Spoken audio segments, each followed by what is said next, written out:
नमस्कार, Okinawa presents champions की जंग में आपका स्वागत है। आपके साथ मैं हूं मोनू चहल और हमारे साथ अखिल भी है। मुस्कुराता हुआ चेहरा इनका, क्योंकि चेन्नई सुपर किंग्स ने आईपीएल 2024 का पहला मुकाबला जीत लिया है और रॉयल चैलेंजर्स बेंगलोर को जो मजबूत दिखाई दे रही थी सीजन, उसको 6 विकेट से हराया अखिल जी। और एक तरफा मुकाबला ये लगा था कि यार कहीं ना कहीं चेन्नई फंस तो नहीं जाएगा, लेकिन उसके बाद सीएसके के पास शिवम दुबे नाम का तूफानी बैट्समैन जो आज एज ए इंपैक्ट प्लेयर खेला और क्या खूब खेला, सिंगल हैंडली उन्होंने मैच निकाल दिया लास्ट में आकर। और अखिल जी, ये पहली हार आरसीबी की एक बार फिर से, कैसे देखते हैं इस हार को आप? मोनू, शुरुआती हार के साथ हुई है आरसीबी की। और यार मैं तो टॉस के समय पे भी कहा था, प्रीव्यू में भी कहा था, पहले से ही कह रहा था कि यार आरसीबी चपॉक में नहीं जीत पाएगी।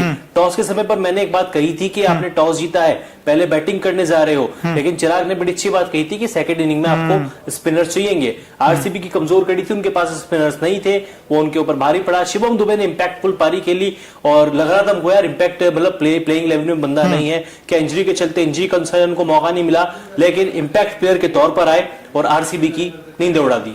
यार देखिए, इस मैच को अगर आप देखोगे तो आरसीबी ने पहले टॉस जीता, उसके बाद बैटिंग करने का फैसला किया, टॉस उनके खेमे में आया, लेकिन उसके बाद आपको लगता है 173 रन इस विकेट के ऊपर, क्योंकि बैटिंग सरफेस विकेट था। जो फर्स्ट हाफ था उसमें नो बिल्कुल डोमिनेंस किया था बैट्समैनों ने, लेकिन सेकंड हाफ में जब चेन्नई सुपर किंग्स की बैटिंग स्टार्ट हुई तो वहां पर भी कुछ ठीक ठाक था। लेकिन भाई 11 से लेकर 16 ओवर के बीच अगर आप देखोगे अखिल जी, वहां पर गेंद थोड़ा फंस के आया था, उसमें सारे के सारे बैट्समैन थोड़ा स्ट्रगल कर रहे थे। लेकिन शिवम दुबे ने आते ही जो छक्के लगाए हैं, और शिवम दुबे को आप कैसे देखते हो? क्योंकि हम हमेशा देखते हैं कि भाई शिवम दुबे जब तक इस टीम के साथ हैं ये टीम हार नहीं मानती, और आज भी इन्होंने मैच निकाल दिया। मुझे एक चीज सीएसके की बड़ी अच्छी लगी मोनू, आपने भी अगर गौर किया होगा, पहली ही बॉल से सेट होके आए थे, करेंगे या फिर मतलब पहली बॉल से मार के चलेंगे, वही कारनामा करके दिखाया। जिनके राणा, ऋतुराज गायकवाड़, सचिन रविंद्र डेब्यू कर रहे थे, डेरिल मिचेल का सीएसके की जर्सी में डेब्यू था। आप देख लीजिए, रविंद्र जडेजा खुल के खेले, हर एक बल्लेबाज ने मैच्योरिटी दिखाई, खुल के अपनी क्षमताओं के हिसाब से, कैलिबर के अकॉर्डिंग बल्लेबाजी की। मैसेज क्लियर था, आपको खुल के खेलना है, अटैक करना है, क्योंकि आरसीबी की कमजोर कड़ी उनकी बॉलिंग डिपार्टमेंट है। आप एक बार उनकी बॉलिंग डिपार्टमेंट को मतलब पहली बॉल से अगर अटैक कर दोगे ना, फिर आरसीबी मैच में आ ही नहीं पाएगा। वही इस मैच में देखने को मिला। आज भी ऐसा ही कुछ हुआ, क्योंकि ऋतुराज गायकवाड़, एक तरफ से ऋतुराज ने जिस तरीके से सिराज को जो चौके लगाए थे, वहीं से पता चल गया था कि मोमेंटम पूरी तरीके से सीएसके के पास है। और वैसे अगर आप देखोगे इस मैच को तो इसमें कई सारी ऐसी चीजें आपको दिखाई दी होंगी। जब टॉस जीतकर बैटिंग करने आई, वही फैफ ने जो बैटिंग की है आज अखिल जी, एक कहते हैं ना उड़ा के खेलने वाली बैटिंग थी उनकी। उन्होंने जो 35 बनाए थे, बड़े तेज खेले, लेकिन विराट कोहली का जो कमबैक हुआ है 2 महीनों के बाद, विराट थोड़ा फंसे खेले। उसके बाद मैक्सवेल भी जल्दी आउट हो गए। 173। मैं फिर से आपसे ये पूछना चाहता हूं कि भाई स्कोर थोड़ा था या ठीक था इस विकेट के ऊपर? 78 पे 5 होने के बाद तो स्कोर ठीक था।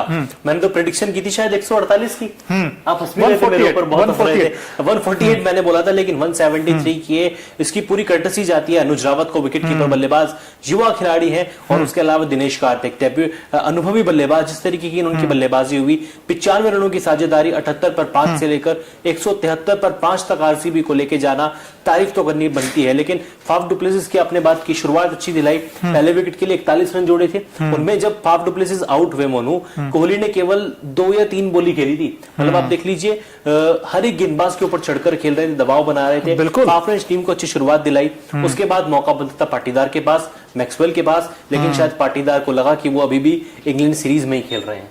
बिल्कुल। और ये देखिए, ग्लेन मैक्सवेल आते ही आउट हो गए पहली गेंद पर ही, और उसके बाद फिर रजत पाटीदार। इस खिलाड़ी का क्या किया जाए भाई, जब इंडिया इंग्लैंड सीरीज थी वहां नहीं कुछ खास कर पाए, और आज जब यहां मौका मिला तो आज भी यहां पर मैं वही कह रहा हूं ना कि इनके जहन में शायद अभी भी वही चल रहा है कि मैं इंग्लैंड सीरीज खेल रहा हूं। विराट कोहली 2 महीने के बाद मैदान पर लौटे, 20 गेंद 21 रन, 1 छक्का, स्ट्राइक रेट 105 का, टी20 क्रिकेट में 12,000 रन पूरे किए। अनुज रावत आरसीबी के लिए बड़ी अच्छी पारी खेली, 25 गेंदों में 48 नाबाद, 50 पूरी कर सकते थे, 4 चौके 3 छक्के, 192 का स्ट्राइक रेट, बड़ी शानदार पारी। मोनू, इस बल्लेबाज को लेकर हमेशा क्रिटिसाइज्म, पिछले सीजन में बड़ी इनकी वो हुई आलोचना की अच्छी शुरुआत नहीं देते, मिडिल ऑर्डर में बैटिंग का मौका भी मिलता था। डेरिल मिचेल आपके सामने 18 गेंदों में 22 रन, 122.22 का स्ट्राइक रेट। और ये दिनेश कार्तिक, अब देखिए दिनेश कार्तिक क्या फिर से कमबैक करना चाहते टीम इंडिया में, क्योंकि जिस तरह की बैटिंग उन्होंने की है भाई, आज 38 बनाए हैं 26 गेंदों पर, 78 में 5 हो गया था आरसीबी आरसीबी उस समय बैटिंग करने और जो पार्टनरशिप हुई थी, एक वक्त तो ऐसा लगा था कहीं 200 ना बन जाए स्कोर, क्योंकि सिर्फ 29 गेंदों पर 73 रन जोड़ दिए थे इन दोनों ने मिलकर। हालांकि वो लास्ट ओवर को उस तरीके से फिनिश नहीं कर पाया अच्छा, लेकिन फिर भी 173 अच्छा टोटल था। 174 का टारगेट जब आप चेज करने जाते हो, खासकर रचिन रविंद्र, इनके ऊपर बड़ी उम्मीदें थी। 37 इन्होंने बनाए, 15 गेंदों का सामना किया, 3 चौके 3 छक्के लगाए।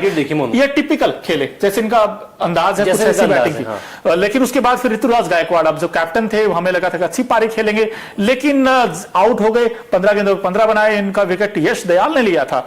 अब 3 चौके इन्होंने जरूर लगाए, लेकिन अजिंक्य रहाणे, फिर से अजिंक्य रहाणे चमके हैं। 37 बनाए 15 गेंदों पर। ये एक अच्छी नॉक थी, एक कैमियो इनिंग कह लीजिए 37 की, लेकिन ये बड़ी यूजफुल नॉक थी। कैमियो इनिंग आपने सही कहा, कैमियो इनिंग आप कहेंगे 15 गेंदों में 37 रन, एक अच्छी पारी, एक अच्छे समय पर ये पारी है, क्योंकि पावर प्ले में बल्लेबाजी करने आ गए थे और जानते थे कि जो मैसेज इनको दिया गया था कि आपको खुल के खेलना है। रणजी में फॉर्म तलाश रहे थे, बिल्कुल फॉर्म में नहीं थे, लेकिन आज आईपीएल शुरू हुआ और दिखा दिया कि या टी20 क्रिकेट में रहाणे से बढ़िया बल्लेबाज कोई नहीं है, क्योंकि जिस तरीके की बल्लेबाजी पिछले 2-3 सालों से रहाणे करते आ रहे हैं, काबिले तारीफ है। बिल्कुल काबिले तारीफ है। अगर वैसे भी अगर देखा जाए इस मैच में, तो भाई 2-3 बड़ी इंपॉर्टेंट आपको नॉक्स देखने को मिली हैं, चाहे आरसीबी की टीम की बात करें, सीएसके की बात करें। भाई सीएसके में जो ऊपर का टॉप ऑर्डर था, हमें लगा डेवन कॉनवे का वो कमी खली नहीं दी मेरे ख्याल से, क्योंकि जिस तरीके रचिन रविंद्रा ने, फिर रचिन रविंद्रा को कैसे देखते हैं आप, क्योंकि ओपन जब लेफ्ट राइट कॉम्बिनेशन के पास है ऋतुराज और रचिन रविंद्र, अब तो यही रहेगा मेरे ख्याल से सेटल। अजिंक्य रहाणे नंबर 3 ही खेलेंगे। रहाणे ने कुछ गलत नहीं किया, आज अच्छी बैटिंग की है। नहीं, अजिंक्य नंबर 3 ही खेलेंगे। पहले बल्कि मैं बड़ा सोच रहा था कि यार आपने ऑक्शन में रचिन को ले तो लिया, लेकिन आप खिलाएंगे कहां पे, क्योंकि आपके पास मोइन अली भी है और शायद धोनी मोइन अली को बाहर नहीं छोड़ेंगे। लेकिन अब तो डेवन कॉनवे बाहर हो गए, आज ओपन का मौका भी मिला। जिस तरीके से रचिन रविंद्र ने बल्लेबाजी की, पूरे सीजन के लिए उन्होंने अपनी कुर्सी पक्की कर ली है कि मैं ओपन करूंगा, गायकवाड़ के साथ ओपन करूंगा। और न्यूज़रूम में बात भी चल रही थी कि किसी का कहना था कि इस सीजन की खोज साबित होंगे रचिन रविंद्र आईपीएल 2024 की। बिल्कुल खोज साबित होंगे, लेकिन आप भाई 174 का टारगेट डिफेंड क्यों नहीं कर पाया आरसीबी? मैं आपसे सीधा सवाल पूछता हूं। और मुकेश जी ने भी यही सवाल पूछा है, वो कह रहे हैं कि आप 173 बना के भी कैसे हार गए, वही कैसे हार गए। और फिर जब आपके पास सिराज जैसा आपके पास गेंदबाज हो, आपने अपने सवाल का जवाब खुद दे दिया मोनू। सिराज जैसा गेंदबाज हो यार, सिराज जैसा ही गेंदबाज है, बाकी टीम के पास क्या है?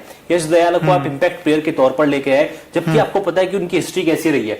जब से उनको 5 छक्के पड़े हैं, उसके बाद आईपीएल में उसकी काफी पिटाई हुई। डोमेस्टिक क्रिकेट में यूपी के लिए खेले, वहां पे काफी पिटाई हुई। विकेट्स के लिए बंदा तरस चुका है, जबकि दिल खोल के खिलाड़ी रन लुटा रहा है। आपने उस प्लेयर को इंपैक्ट प्लेयर बनाया। मेरे हिसाब से आरसीबी की सबसे बड़ी चूक वहीं पे हुई है। बिल्कुल, इसके अलावा और कोई क्या चूक हुई वो भी आप हमें बताते रहिए कमेंट्स बॉक्स में। लेकिन भाई एक स्पिनर कम तो नहीं था आरसीबी में? आपको लगता है कि जो एक हर किसी के पास राशिद खान है, कहीं पीयूष चावला है, इनके पास वो वैरायटी वाला गेंदबाज नहीं था? शायद वो थोड़ी मिसिंग लग रहा है इस बार पूरे आईपीएल में। इन्होंने वो लिया भी नहीं कोई गेंदबाज, छोड़ दिया। फ्रेंचाइजी की गलती है ना। ऑक्शन टेबल पे आप क्या सोच के जाते हैं? आप ऑक्शन टेबल पे सोच के जाते हैं कि हमारे जितने भी सीनियर प्लेयर हैं उनको निकाल देंगे, कोहली को रख लेंगे, फाफ को रख लेंगे, मैक्सवेल को रख लेंगे, बाकी सबको टाटा बाय बाय, यंगस्टर्स को लाएंगे और जीतने का दावा करेंगे। लेकिन हर बार ये दावा आरसीबी का फेल होता है। चिराग अगर ये लाइव सुन रहे तो बुरा मत मानना चिराग, लेकिन यार आपकी टीम में मुझे कोहली, मैक्सवेल और फाफ के अलावा और कुछ नजर नहीं आता। ये तीनों बड़े प्लेयर हैं, लेकिन ये तीनों आपको मैच नहीं जिता सकते। आपको बॉलिंग में भी कुछ ना कुछ करना पड़ेगा। अखिल जी को तो कुछ नहीं नजर आता, लेकिन हम जैसे फैंस जो क्रिकेट के होते हैं ना, उनको बहुत कुछ नजर आता है।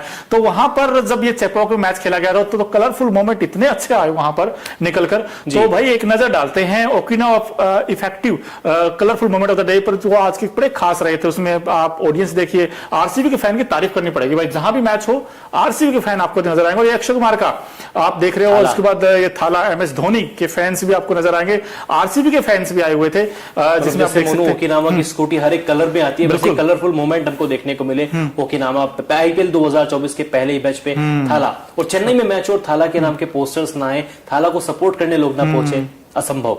आरसीबी के भी कुछ समर्थक थे, लेकिन कुछ ही थे। और ये लेकिन थाला की बैटिंग नहीं आई वैसे। थाला की बैटिंग नहीं आई, तो वैसे ड्रेसिंग रूम में कोई बात नहीं, अभी पूरा सीजन है और धोनी अपनी बैटिंग से जरूर खुश करेंगे। हालांकि विकेट कीपिंग अच्छी की और मैं कहूँ कप्तानी भी अच्छी की, क्योंकि बार बार जिस तरीके से बॉलर्स को रोटेट करना, फील्डर्स को रोटेट करना। कप्तान ऋतुराज गायकवाड़ है, लेकिन मेरे लिए तो कप्तान एमएस धोनी है। बिल्कुल, लेकिन अगर आपसे ये पूछा जाए अखिल जी, इस मैच का टर्निंग पॉइंट क्या रहा था? क्योंकि एक वो उस समय जब मोमेंटम उनके साथ था, 78-5 होने के बाद वो जिस तरीके से 173 सेंचुरी तक लेके गए, वो अच्छा नॉक थी, फिनिश अच्छा किया।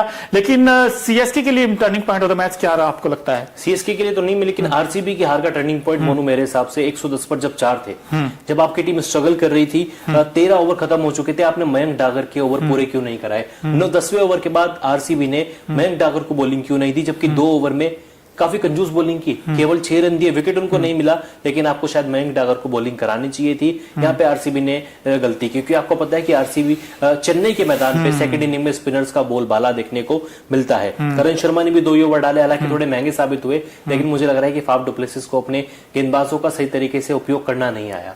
बिल्कुल उपयोग करना नहीं है। हालांकि देखिए सीएसके ने बड़ा अच्छा यूज किया गेंदबाजों का, और हम लोग जब कहते हैं ना टर्निंग क्या ऐसा रहा था, जब मेरी नजर में जो टर्निंग रहा था वो था जो गेंदबाजी की है खासकर सीएसके की टीम ने। इस बार देखिए पथिराना नहीं थे इस टीम में, लेकिन उसके बाद भी जो कमबैक किया है इस टीम ने, बार बार देखिए धोनी में कुछ तो है यार इस टीम में, क्योंकि हर किसी को स्टार बना देते हैं ये, भले ही नाम उतना बड़ा ना हो, लेकिन फिर भी इस टीम में है ना हर कोई ऐसा लगता है स्टार रखे जी, बिल्कुल, क्योंकि जिस तरह का परफॉर्मेंस वो करते हैं, और ये टीम एज ए यूनिटी और पोटेंशियल पर खेलती है। इसीलिए तो आप आइए एक नजर डालते हैं अखिल जी इस मैच के जो कहते हैं ना सेंटर ऑफ अट्रैक्शन क्या रहे थे इस पूरे मैच में।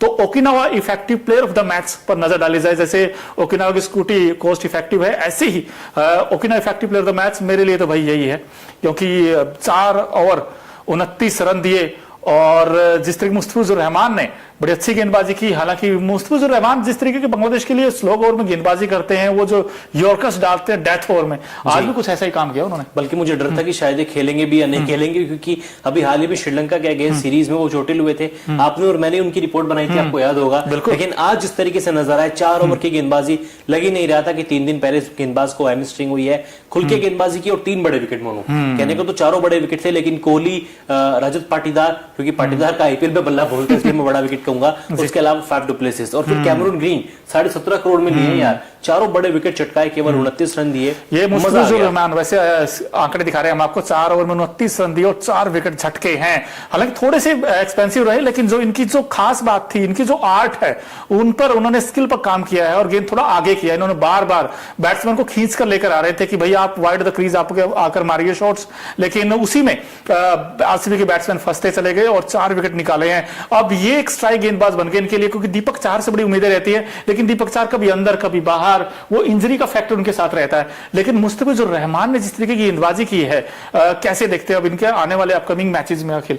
यार पथिराना की कमी नहीं खलने दी, और सीएसके के पास अगर पथिराना ने पिछले सीजन जो काम किया था ना, शुरुआत में पावर प्ले में बॉलिंग करना, डेथ ओवर्स में आके 2 ओवर डालना, वो काम को अभी तक बखूबी मुस्तफिजुर रहमान ने निभाया है। हालांकि डेथ ओवर में थोड़ी पिटाई हुई, जहां पे अनुज रावत और दिनेश कार्तिक ने उनके खिलाफ रन बनाए, लेकिन ठीक है, पहला मैच था, 4 विकेट भी उनके खाते में आए। आने वाले मैचेस में कॉन्फिडेंस बढ़ेगा, ऋतुराज गायकवाड़ का कॉन्फिडेंस बढ़ेगा जब उनको बॉलिंग देंगे, तो एक पथिराना की अभी तक कमी नहीं खली। बिल्कुल, लेकिन आरसीबी के पॉइंट ऑफ व्यू से देखा जाए अखिल जी, अब उनको क्या नया करना होगा, क्योंकि अब आगे आने वाले मैचेस में क्या उनको बॉलिंग चेंजेस कुछ करने पड़ेंगे, क्योंकि मजबूरी भी हो गई उनकी बॉलिंग में? करने तो पड़ेंगे मोनू। सबसे बड़ी बात तो ये कि अपने स्पिन डिपार्टमेंट को मजबूत करें, मजबूत लेकिन करना ऑप्शन नहीं है इनके पास, ऑप्शन नहीं है स्पिन डिपार्टमेंट में काम इन्हीं से चलाना पड़ेगा आपको। करण शर्मा और मयंक डागर अगर थोड़े से एक्सपेंसिव साबित होते हैं, वो ये ना जो चहल को कॉन्फिडेंस दिया गया था, क्योंकि चहल भी इकोनॉमिकल थे, बहुत पिटाई होती थी, विकेट लेते थे, लेकिन आपने उनको मौका दिया बोले ओवर डालने का, उनको विकेट तब मिले। यहाँ पर आपको वो कॉन्फिडेंस मयंक डागर और करण शर्मा के ऊपर दिखाना पड़ेगा। फाफ डु प्लेसिस को भी गेंदबाजी पर थोड़ा काम करने की जरूरत है। अगले मैच में क्या लॉकी फर्ग्यूसन वापस आ सकते हैं इस टीम में? अलजारी जोसेफ की जगह, बिल्कुल, क्योंकि यार आप 3 प्लेयर को तो नहीं छोड़ोगे, आप फाफ को नहीं छोड़ोगे, कप्तान है यार ऑब्वियसली, उसके अलावा मैक्सवेल और कैमरन ग्रीन को इसलिए नहीं छोड़ सकते क्योंकि 17.5 करोड़ आपने इन्वेस्ट किए हैं।